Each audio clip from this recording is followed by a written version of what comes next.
prices starting to creep higher. The near-zero inflation era may be ending. Prices are rising slightly and economists expect a steady climb as the recovery gains steam. In recent earning reports, some retailers and manufacturers have said they're boosting prices this year on clothing, groceries, and other items after holding firm in 2010. The uptick is largely driven by surging food, energy, cotton, and other global commodity prices as economic growth heats up significantly in China and emerging markets. U.S. firms largely absorbed higher costs last year in the belief that price increases would drive away penny-pinching consumers in a weak recovery. But they can withstand shrunken profit margins only so long. You run out of margin and eventually close, says investment strategist Bruce McCain of Key Private Bank. Also, consumers are less wary. The government said this week that consumer spending rose at a healthy 4.4% annual rate in the fourth quarter. The Consumer Price Index in December rose 1.5% from a year ago, the most since May. Yet wholesale prices for finished goods jumped 4%, indicating firms were squeezed. Federal Reserve Chairman Ben Bernanke dismissed inflation worries on Thursday. Let's see what Mark Faber had to say about Bernanke dismissing inflation worries and the BLS reporting U.S. year-over-year price inflation of only 1.5%.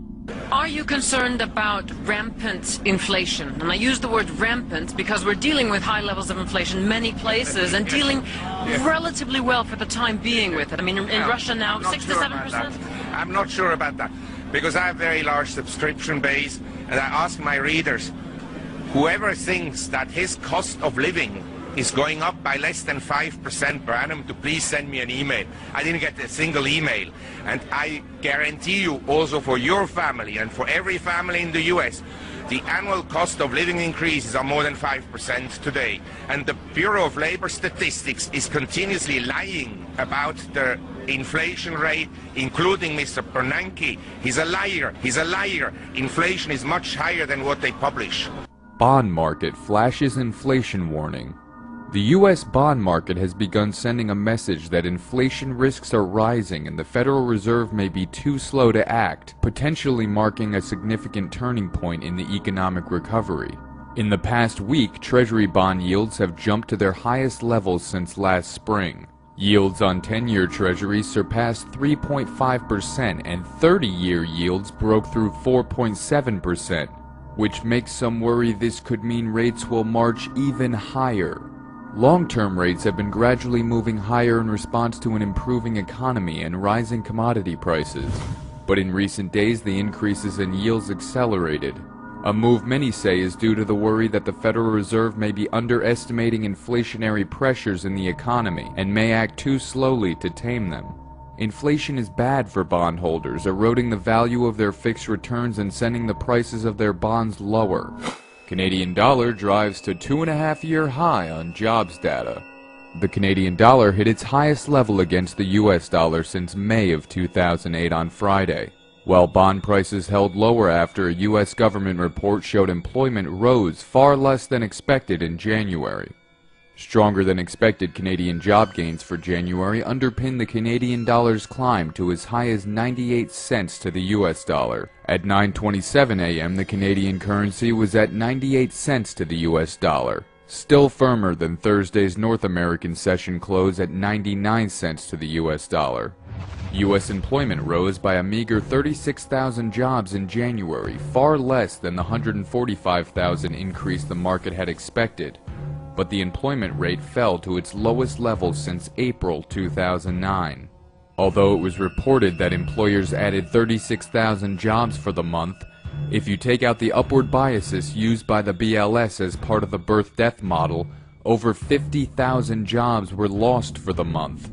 Yes, the unemployment rate fell to 9%, 300 jobs short of it being 9.1%, but that's only because the civilian participation rate, or the number of people in the labor force, is now down to a 26-year low of 64.2% from 64.3% in December, 64.5% in November, and 67.3% a decade ago, back in January of 2001. Total seasonally adjusted payrolls now stand at 130.3 million compared to 132.1 million a decade ago in January of 2001. The total civilian labor force is currently 153.2 million compared to 142 million a decade ago in January of 2001. This means there are 1.9 million less jobs than a decade ago, but 11.2 million more people looking for jobs.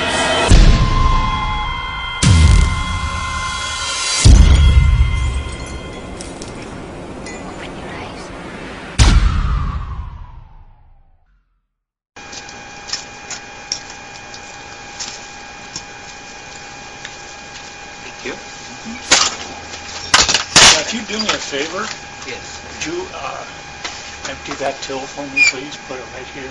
What do you mean? Empty the till. Put your bills right here. So I'm robbing you, sir. You sure? Yes, I'm sure. Why do you want to do that? Because I need the money. I've got kids that need to be fed, sir. I know. I know I am, sir. I realize that. And I really am sorry to have to do this. But I've got kids. How about if I give you $40 and this is it? Well, I can't do that, sir. I've got rent to pay, I've got bills, and the kids need to eat.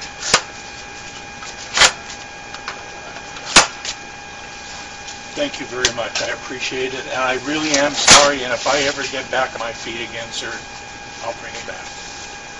I'm sorry. God be with you, man. Thank you very much, and with you too. Thank you.